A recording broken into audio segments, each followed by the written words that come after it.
give away billions of dollars in tax breaks to developers through programs like 421A. In New York City, 421A has cost more than $19 billion. I mean, look at where we are.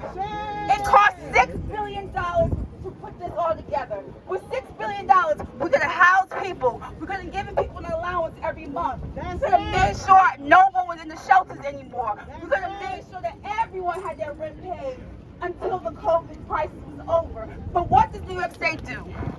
They create beautiful monuments that nobody can walk on or live on. So we are here today as a challenge.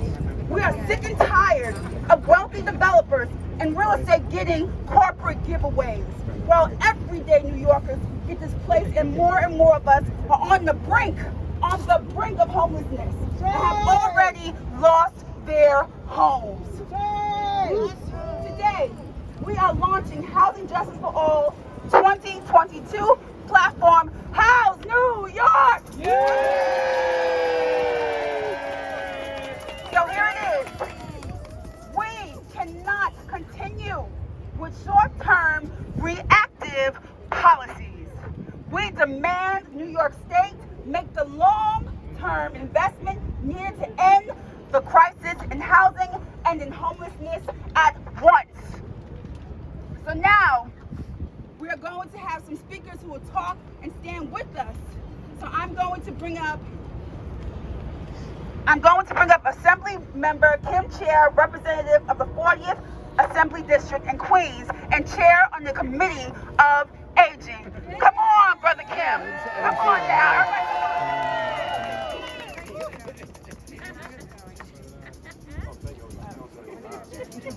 All right, everyone. How's it going? All right, enough is enough. We need to house everyone in the state of New York. Let me hear you scream, everyone. Last few years, we had a couple of good wins, but we're just getting started. I'm here joined by the chair of the Housing Committee in the Senate, Brian Kavanaugh, Robert Jackson, Mike Gianaris, second in charge, my colleagues Emily Gallagher and Linda Rosenthal, the biggest housing champion in Manhattan. We are going to get the job done this year. No more socializing the wealthy, no more giving out tax breaks for the rich. We are going to make sure housing is a human right. Now, I just want to say, these fights are all integrated.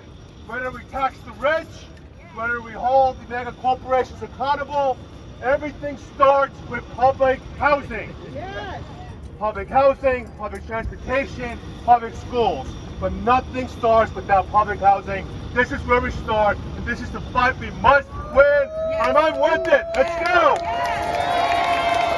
Thank you so much. And just like you said, it starts with housing. It's time to pass good cause eviction. That's what it starts with, so people can stay in their apartments. The unregulated tenants can ask for repairs and be safe from retaliatory evictions, and can be safe from unreasonable rent hikes. I know what it's like, because I had an eviction that should never have happened because I complained about living in toxic mold that made me sick and gave me cancer. No one should ever have to live like that. The state must also pass housing voucher program so that homeless people have a meaningful tool to get them out of homelessness and stably rehoused. So many people that I've come in contact with are back and forth into the shelter. It never ends. It has to end. So that's why Housing Justice for All are making this a part of our platform. And we also have a need for funding for the Housing Our Neighbors with Dignity Act, which converts distressed hotels and office buildings into affordable housing for the homeless. And we must have funding for our upstate neighbors too. It's not just us who's dealing with housing in the city. Folks upstate are hurting as well. So we are here today with New York and legislators from across the city to say housing is a human right. One more time, let me hear you. Fight, fight, fight. Housing is a human right. Fight, fight, fight. What? Housing is a human right. Fight, fight, fight. What? Housing is a human right. All right. Fight, fight. All right, now we're going to have another speaker. I'm going to bring up Deputy Senator Senator, Majority Leader, Senator Gianaris, who also acts as the Senate sponsor for Housing Our Neighbors with Dignity Act. Good morning. Good morning, everybody. Good morning. So let me tell you something. 2 years ago, with your help and a lot of people's help. Is that all, Mike? Hello? Is this working? No. Should I just scream? One on the side, maybe. I'll just... There's a button on the other side. Okay, all right. Okay, folks. 2 years ago, our state Senate went Democrat for the first time in a long time. With your help, Robert Jackson became a majority senator. And Brian Kavanaugh became chair of the Housing Committee. I'm going to ask them to come up and join me. All right. So what did we do in that very first year? We enacted the strongest tenant protections New York has ever had. And the work continued through COVID. We had an eviction moratorium that was the strongest in the country. But we know our work is just beginning when it comes to housing and creating affordable housing and creating housing opportunities. COVID made it worse, but the housing problem was always there in New York. So as we get ready for 2022, we have our work cut out for us. What do we need? We need the Good Cause bill passed into law. We need to get rid of 421A. Because we have real needs, and that doesn't involve giving billions and billions of dollars to people who build things like this.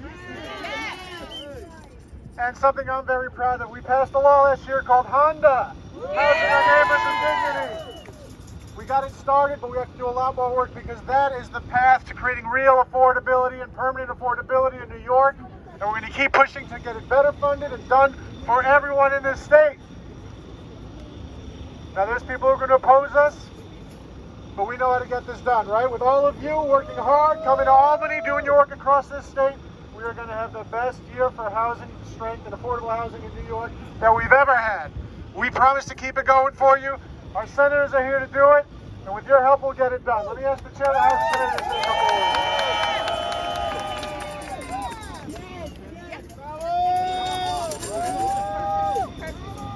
Thank you.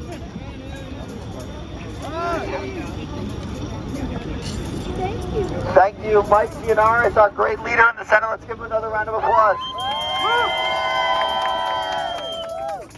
So as Mike said, we've known this is a crisis for so long. It is the permanent state of New York that we have so many people who are crowded into housing, who are paying far too much of their income.